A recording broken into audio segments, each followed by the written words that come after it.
Hi guys, it's the Captain here for another Andertons review. I've got my friend Tor here from TC. Hey guys. And we've got a whole new range of pedals to talk, well, a few new pedals to talk about here. So give us the rundown on what we've got here, Tor. Yeah, well this is actually our entire line of mini pedals. Yeah. And it used to be Polytune Mini, Spark Mini, Hall of Fame Mini, and Ditto Looper, of course. Yep. Which doesn't have the mini name, but it is a mini pedal, I guess.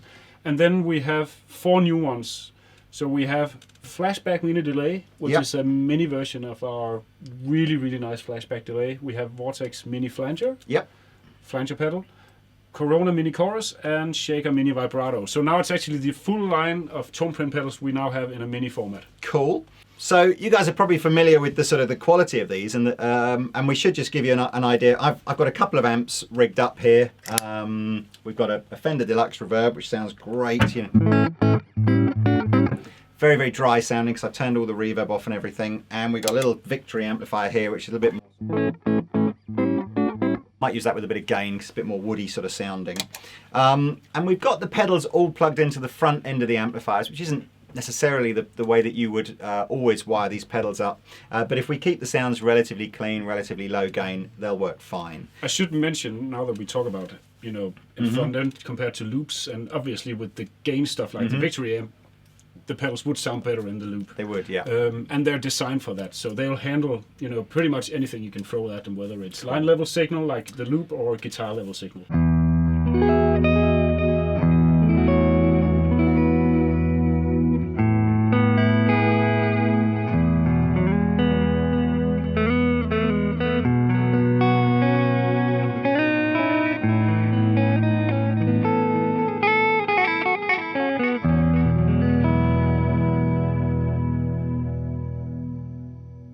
Okay, so we're going to start off with a couple of my favourite sort of pedals from that I'm very familiar with from the TC range, which is the Hall of Fame and the Flashback. Now I'm using a Fender, and I guess probably one of my favourite features about Fender amplifiers has always been their natural spring reverb. So if we put a little bit of reverb on here, just probably 2 or 3.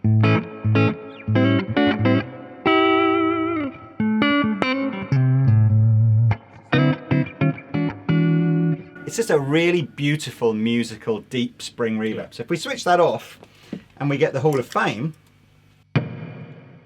it's a slightly bigger reverb now. The similarities are pretty remarkable, you know.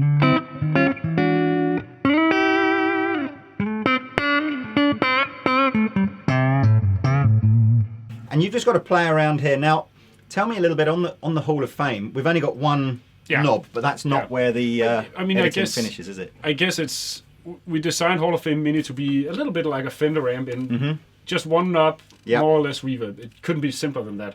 On its bigger brother, we have a little, there's a little selector that allows you to change between a spring reverb, like what's in the Fender, or halls, rooms, plates, all these different types of reverb. And if you look at the mini pedal, it's like all that stuff is gone. But it really isn't, because you can actually change that with the tone print feature that we have in all these pedals. And tone print is really a way to change the inners of the pedals, stuff that you can't access. And we can do it in one of 2 ways. Right now we have the editor hooked up, and that's like the full-on geek mode. That's where you can actually see you can on our close-up cam, you can kind of see the editor. It may not be terribly clear, but this is on an iPad. And we've got, I don't know, what, 20, 30 different parameters that we could change. And that's actually only a fraction of the actual amount of parameters. But we kind of boiled it down to something that we think is usable for users to tweak around with. So there's different things you can do with the editor. First of all, to make things easy, we've done some templates. So right now it's on the EMT, which is an old plate that we heard. So let's maybe change that to a spring. And this is connected to the pedal via USB at the moment, isn't it? So what's happening is the editing is taking place in real time.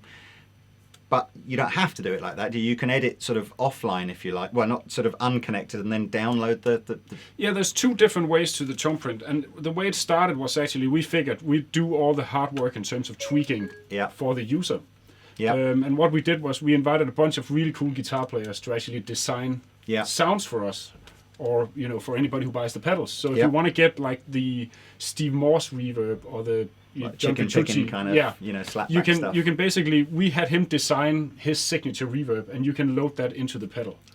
So that's one way of doing it, and we can actually show that first. So this is very cool. I mean, you might have seen this in tons of other videos because this has been available since the beginning of Tone Print. And we're doing this on the Hall of Fame right now because all these pedals are actually so new that they're actually not on the market yet. So we don't have the Tone Prints ready for these. So we'll do it on this one instead. So this is the reverb I've got at the moment.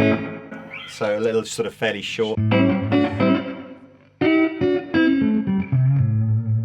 I'm gonna pick one from a guy named Jonsi. Jonsi. And Jonsi is the guitar player and singer in Sigur Rós, which is a pretty well-known like ambient shoegazer type band. Oh, okay. Shoegazer. I love that word.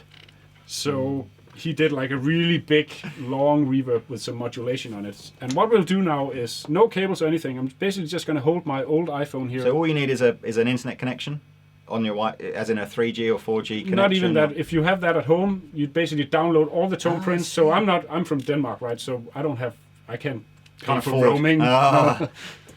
So this is what happens. Watch this. It's cool.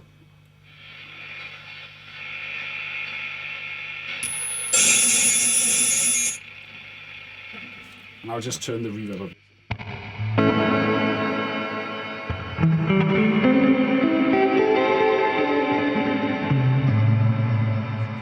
I need more. Do you need more?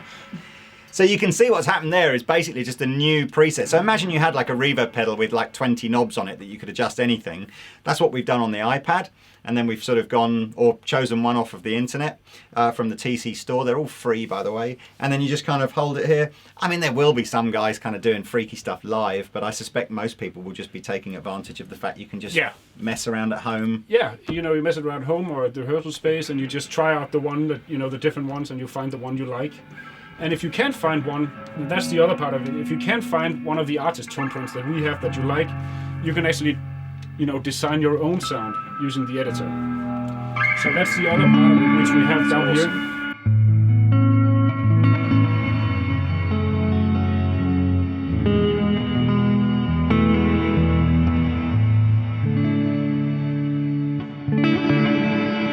Massively different sound from what we had before. Completely different sound. So if you if you can't find a sound that you like from all the artists we have doing this, and we keep adding more, by the way, I should say, you can download the Tone Print editor. It's free as well, and it comes for PC, Mac, and iPad. We have the iPad version here. So this is a great little reverb, but that's been out for 6 months or so now, hasn't it? That, yeah. So let's go on to the new ones. Yeah. So we've got, let's do the, I don't mind which order you do this in actually. Do you want to start with start over here. The orange one, yeah. The shaker? So that's a vibrato.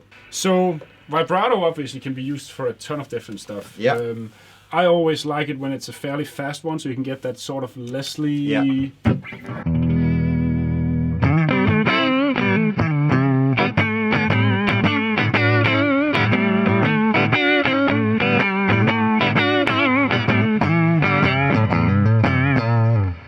I must admit, I always struggle with vibrato pedals because I don't know what it is. My brain hears the vibrato and my finger naturally starts doing vibrato at the same time. You've got to be careful with that. And then you get this like either cancellation effect where you or this doubling effect that's sort of, so you've really almost got to, see I would probably use a vibrato pedal more on sort of ambient chords and probably a slower, almost like a chorusy. Yeah, you can do that as well. So if you back down the speed and you turn up the depth a little bit, you get this sort of slow.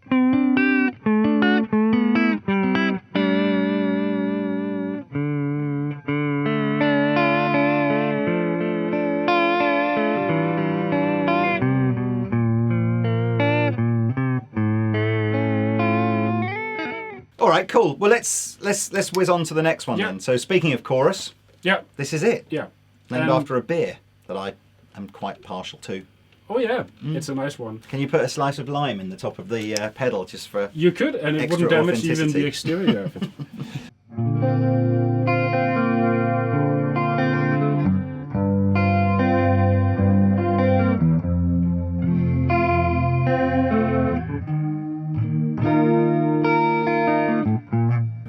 It's almost got that, there's a slight bit of flange almost on that sort of hoopy kind of, phasey, phasey sort of sound. Is there more, could we, I know you haven't got it, have you got tone prints for this, or is this not yet? at the moment? But they're going to be there. So Because basically, I like that kind of classic Boss CE2 kind but of. we can dial it back, and then it's going to be more subtle like that. But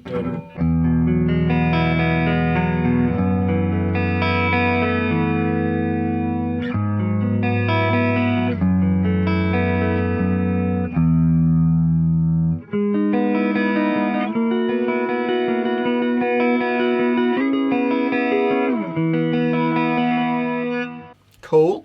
So let's have the last one of the sort of the modulation effects, which is the flanger. So again, flanger, I guess, a more sort of psychedelic. Yeah. That's probably I always found with the chorus, I tend to use quite a lot because it was a more subtle effect. Flangers are very kind of like, here I am, So, this is the tone.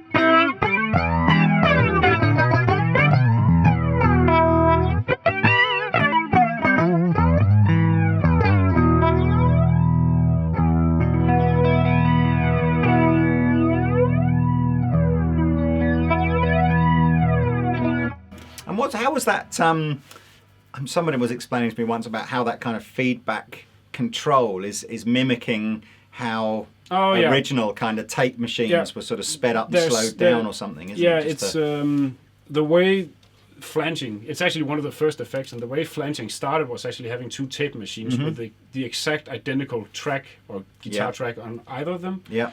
And you would speed or slow down one of them, so they were slightly out of sync. And then you'd mix them together, and then you get this kind of modulation and phasey kind of thing going on. And with Vortex Flanger and the Mini Flanger as well, we can mimic both the pedal way of doing flanging, but also that traditional classic way of doing it. And it's a really, really cool kind of psychedelic sound. Oh, that's cool.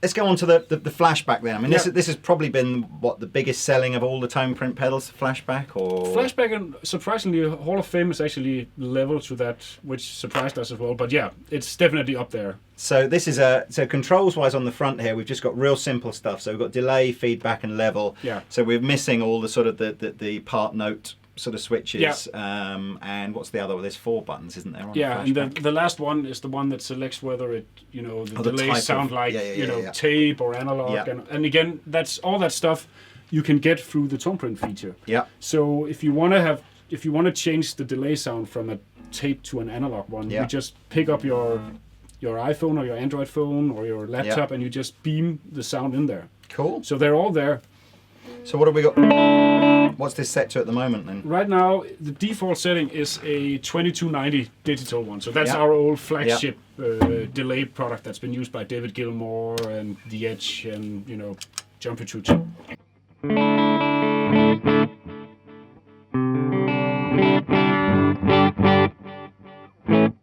So real simple to use. I can just change the length of the delay. It's too long, isn't it?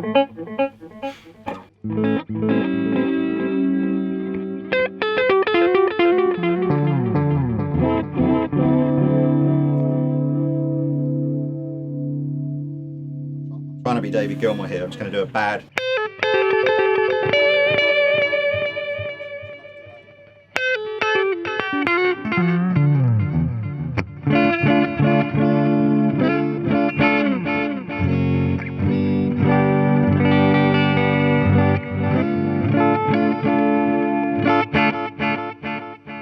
So it's a cool sounding delay pedal. It's a really cool sounding delay pedal, and it has, like its bigger brother, it has a little trick because sometimes it's nice to get the delays in sync with the music, so you have the right beat. And it's small. We can't fit 2 foot switches on there. It's got tap tempo. It has a not tap tempo, but audio tapping is what we call it. So if I press and hold the foot switch here for a little while, do I have to do something? You can just strum in the tempo, just like do a percussive thing like. Oh, that's clever.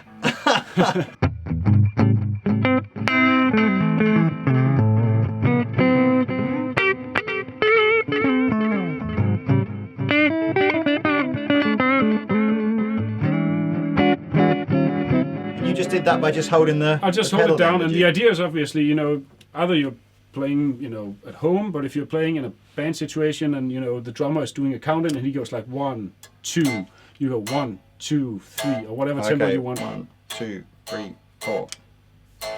Oh, sorry. I bet that didn't work. So the volume No.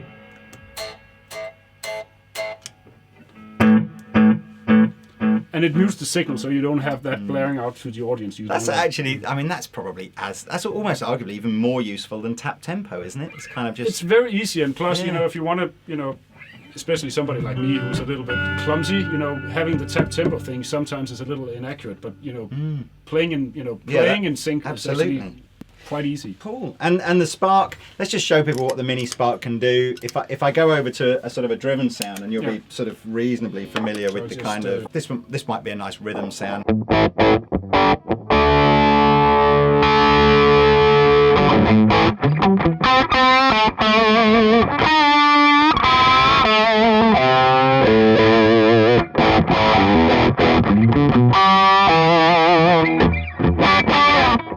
It's a monster. It's a brilliant pedal, the Spark. It was one of those pedals that when it first came out, I think everybody in the store, myself included, just sort of went, what's it for? You know, it's like, I don't understand. And then number of times that Rob and I have done videos in here and we've just not quite got the amp sounding how we want it to sound. You just go quickly, grab the Spark Boost, turn it on. It's like, there it is. I mean, I wonder if it's almost a bit like those old Tube Screamer type vibes where people would take a Tube Screamer around, not because it was going to, you know, not because it was going to make an amp that couldn't do distortion, but it was just going to take an amp that sort of sounded a bit like you wanted it to sound, but it just enabled you to plug a pedal in and go, that's the sound that I want it to be. Yeah. And it's kind of like a Swiss Army thing. It just, you know, it helps you bring out the best in whatever amp you have, I think. Cool. It has a little trick. You might not even know that because you notice I held down the foot switch there. Yeah. To do the tap tempo thing. Yeah. On this one, because you can use the Spark as you talked about as a, you know, it's kind of like a tone doctor. It you know, it brings out the best in the amp and it just helps it, you know, breathe the way it should be. Yeah. But you can also use it as a booster just to raise the level for a solo or something like that. Okay. So, you know, right now if you're playing. Oh.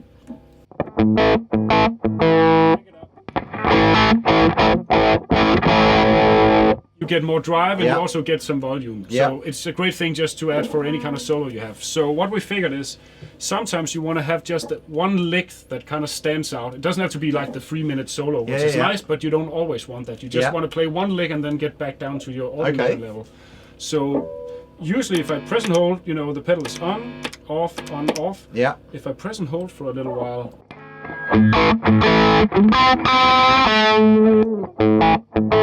So it's momentary.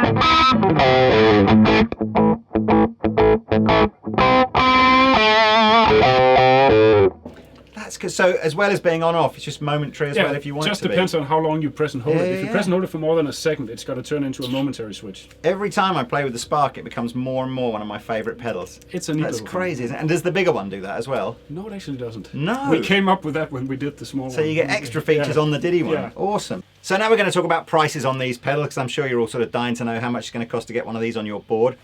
A couple of the pedals that have been out for a while now have just come down in price. So Spark, we think, is 65 now in the UK. Yeah, used to be 75, now 65. And the Hall of Fame? Same price. The same. Yeah. Awesome. Ditto, is that changing? No, that's the same price. Same price. So that's still change out of £100 though, isn't it, on a Ditto? It is. It's 85. £85, my goodness. And what do you think the prices of the 4 new ones are going to be? These are going to be 85 for those 3. That's awesome. And this is going to be 99. So all less than 100 quid. That's fantastic news. All right, cool. Well, pop by to Andertons if you want to try one of these yourself, or whiz down to your local guitar store, check them out. For now, thanks very much to Tor for coming in. I've been the Captain. I've been the Tor. He's been the Tor. See you next time.